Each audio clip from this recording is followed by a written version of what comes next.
그대로 실행이 돼서 회신 여부에 대한 내용이 작성이 되고 이렇게 메일 보내는 투기 화면까지 뜨는 것을 볼 수가 있습니다. 안녕하세요, 잔머리 탐방입니다. 우리가 지난 영상에서는 어떤 행사를 준비할 때 참석하는 사람에 대해서 이제 회신 요청하는 메일을 보내는 걸 자동화를 했고, 그리고 회신한 메일에 대해서 취합해서 정리하는 것을 자동화를 했습니다. 근데 보통 이와 같은 업무를 할 때 가장 어려운 업무 중에 하나는 모두가 회신을 한 번 해주는 게 아니고 꼭 회신을 늦게 주는 사람들이 있습니다. 그 경우에 이제 회신을 독촉하는 메일을 다시 좀 보내는 일이 있는데, 이 부분을 좀 더 자동화하는 부분으로 좀 더 간단하게 만들어 봤습니다. 기존에 만들어져 있던 요 취합 자료 뒤에 시트를 하나를 추가해서 각 소속별 대표 담당자를 이런 식으로 정리를 하고 거기 이메일을 넣었습니다. 그리고 이 대표 담당자가 회신을 했을 경우에는 취합 자료에 항상 포함되어 있다라는 가정하에서 이제 정리를 했고, 이 취합한 자료에서 대표 담당자 이름이 없으면은 이 내용은 다시 독촉하는 메일을 보내야 된다라는 내용으로 판단을 하겠습니다. 그러면 여기 첫 번째 시트에서의 6번째 칸에서부터 요 마지막 칸까지 쭉 읽으면서 여기 있는 이름과 두 번째 시트에서의 이 C열에 있는 세 번째 줄, 요 이름을 쭉 읽으면서 두 군데 이름이 같은 이름이 있는지 없는지를 확인하는 그 반복 로직을 만들고 거기다가 이제 메일을 보내는 부분만 만들면 되겠습니다. 엑셀에서 파워포인트를 쓰기 위해서는 먼저 좀 초기 설정을 해줘야 됩니다. 파일에 옵션으로 들어가서 보안센터에 보안센터 설정을 매크로 설정을 모든 매크로 포함으로 해두거나 아니면 신뢰할 수 있는 위치에 지금 파일이 저장되어 있는 폴더를 추가해서 확인을 꼭 해주셔야 되고요. 리본 사용자 지정에 개발 도구가 체크가 되어 있으면 좀 더 편하게 사용할 수가 있습니다. 코딩에 들어가서 개발 도구에 비주얼 베이직으로 들어가서 지금 앞서서 만들었던 이제 두 가지 모듈이 만들어져 있는 상황에서 모듈 하나를 더 추가하겠습니다. 개체에서 마우스 오른쪽 버튼을 누르고 삽입에 모듈 추가 해서 세 번째 모듈을 하나를 만들고, 이번에는 리턴 메일을 하는 함수를 만들도록 하겠습니다. 서브 리턴 메일 이렇게 만들고요. 이번에 만드는 수식에서는 이제 첫 번째 시트는 6번째 줄부터 사람 이름이 들어가고, 두 번째 시트는 세 번째 줄부터 사람 이름이 들어가고, 이 두 가지를 이중 두 문을 돌려서 그 안에서 반복문을 돌리면서 그 값을 비교하는 로직을 만들 것이기 때문에 그 증가하는 숫자에 대한 몇 번째 줄인지에 대한 정보를 넣기 위한 인티저 값을 먼저 선언하겠습니다. 그래서 dim I j를 인티저로 선언을 해주고 이중 두 문을 만들도록 하겠습니다. 먼저 두 번째 시트의 세 번째 칸부터, 여기 있는 두 번째 시트의 세 번째 칸부터 요 칸을 증가시키면서 요 대표 담당자를 증가를 시키는데, 요 칸이 빈 칸이 될 때까지 계속 증가시키는 요 로직을 처음에 먼저 만들어 줄 거고요. 그러면 이 부분은 do while의 sheet2 두 번째 시트의 range, 요거는 두 번째 시트는 C입니다. C에서의 I 번째 칸, I는 나중에 3이라고 먼저 좀 선언을 해줄 거고요. 세 번째 칸의 밸류가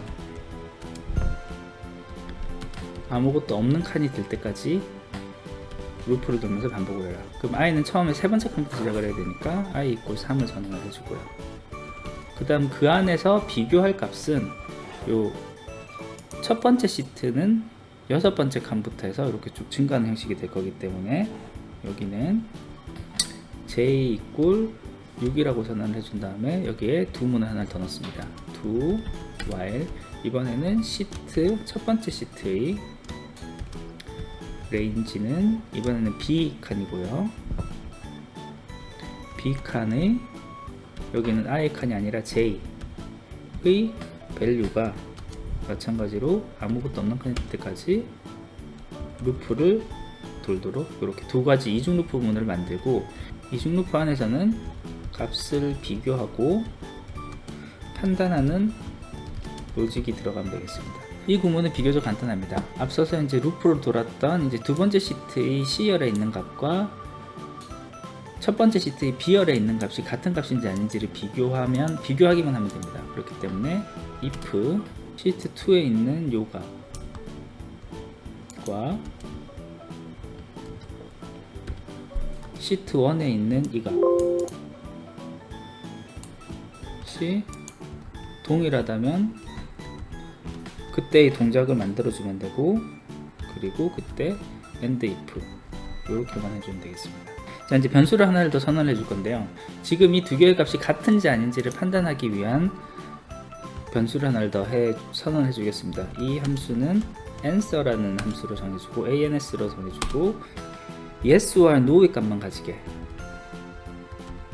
이렇게 벌룬 값으로 선언을 해주겠습니다. 이 매번 이 루프를 돌 때마다 처음에는 ans 값은 false를 가지고 있고, 이 값을 판단하는 순간에 값이 true가 될 때만 ans 값이 true가 되게 이렇게 선언을 해주면은 요 두 번째 시트의 이름과 똑같은 이름이 취합 자료에 있을 경우에 answer 값을 true로 바꾸고, 요 첫 번째 쌓여져는 이 두 문의 끝부분까지는 계속 반복해서 도는 요 형태가 될 거고요. 근데 사실 이게 똑같은 이름이 나왔으면은 이미 이 사람은 이쪽 부분에서는 회신이 됐다라는 것을 판단할 수 있기 때문에 여기서 answer 값을 찾았을 때는 요 두 문, 여기 작은 두 문, 그러니까 요 값을 쭉 찾아보는 구문을 끝까지 다시 반복할 필요가 없기 때문에 요 두 문을 빠져나가도 됩니다. 그래서 이때는 exit 2를 하나를 더 추가를 해주면은 요 값을 비교하고 판단하는 로직까지는 이제 완료가 되겠습니다.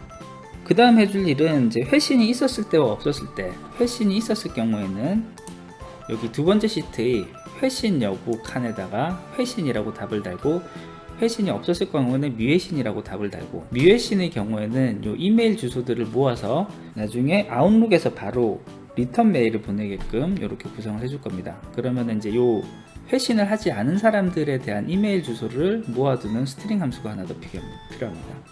그래서 회신을 주지 않은 사람의 메일 주소를 모으기 위한 스트링 함수로 dim to 메일의 add 하는 어드레스를 스트링으로 선언을 해주고요. 그 다음엔 여기 있는 루프 문을 빠져나왔을 때, 즉 한 번의 비교를 다 끝냈을 때, 이때의 경우에 answer 값이 true인지 false인지에 따라서 회신한 팀인지 회신하지 않은 팀인지를 판단할 수 있습니다. 그때의 동작을 정해주는 if 문을 구성하겠습니다. 그래서 if 만약에 answer 값이 true이면 이때는 회신을 줬다는 의미고, 회신을 줬을 때는 sheet 2에 여기 시트가 아니라 시츠가 들어가야 됩니다. 여기 계속 다 시트로 들어갔네요. 여기 시츠로 들어가고, 여기도 시츠로 들어가고, S가 꼭 들어가야 됩니다. 시츠에 range에 이번에 넣을 칸은 두 번째 시트의 2번째 칸. 그래서 여기에 E에 and I 이렇게 해서 여기에 들어가는 값이 value는 회신을 줬다라는 의미로 회신이라는 값을 써주고요. 그리고 이때는 다시 answer 값을 다시 false로 바꾸는 로직은 저 위쪽에 들어갔으니까 이 부분은 생략을 해도 되겠습니다. 그래서 이 경우가 아닐 경우라면 answer가 false일 경우고요. 그 경우에 대한 로직을 추가하고 end if를 넣으면 되겠습니다. 이때는 요 앞서 썼던 이 부분이 회신이 아니라 미회신이라는 값이 들어가야 될 것이고요. 그리고 리턴 메일을 보내기 위한 주소에 to add에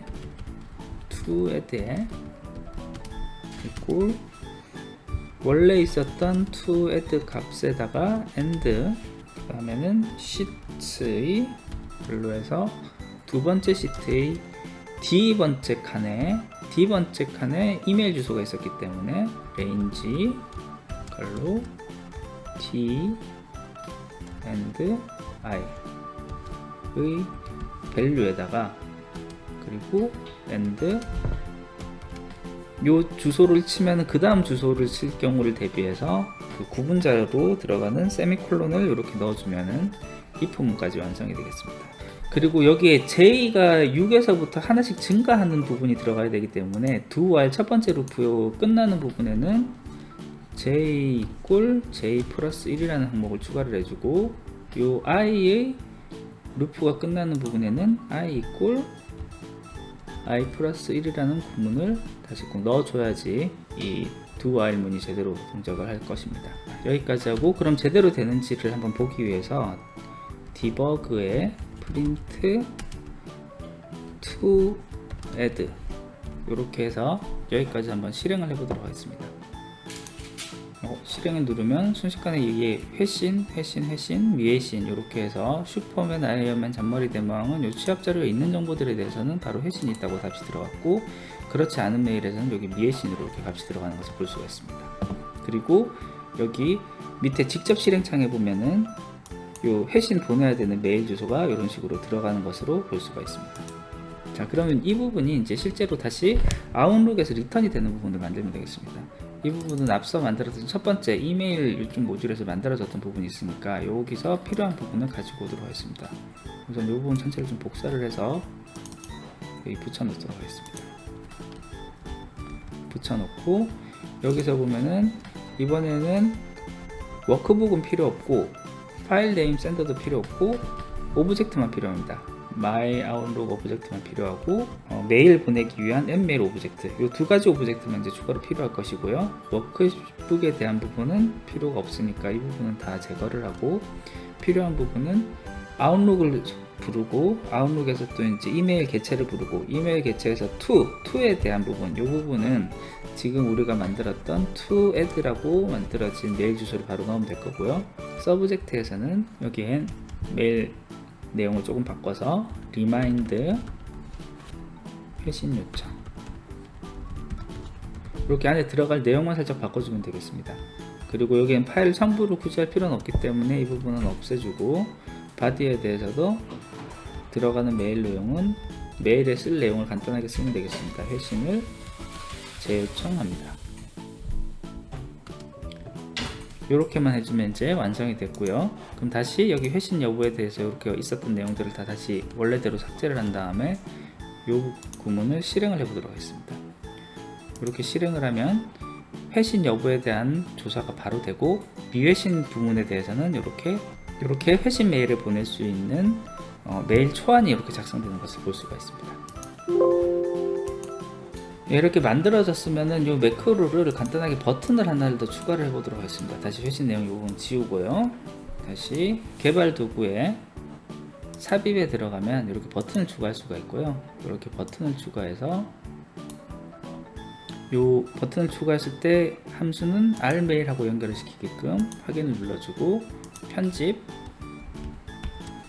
회신 요청 이렇게만 해주면 버튼이 만들어지고, 이 버튼을 누르면 아까 만들었던 구문이 그대로 실행이 돼서 회신 여부에 대한 내용이 작성이 되고, 이렇게 메일 보내는 초기 화면까지 뜨는 것을 볼 수가 있습니다. 예, 오늘은 이렇게 간단하게 회신 여부에 대해서 확인을 하고 회신 독촉 메일 초안을 자동으로 만들어주는 매크로에 대해서 알아봤습니다. 오늘 준비한 것은 여기까지고요. 조금이라도 도움이 되었다면 구독과 좋아요 부탁드리겠습니다. 끝까지 들어주셔서 감사합니다.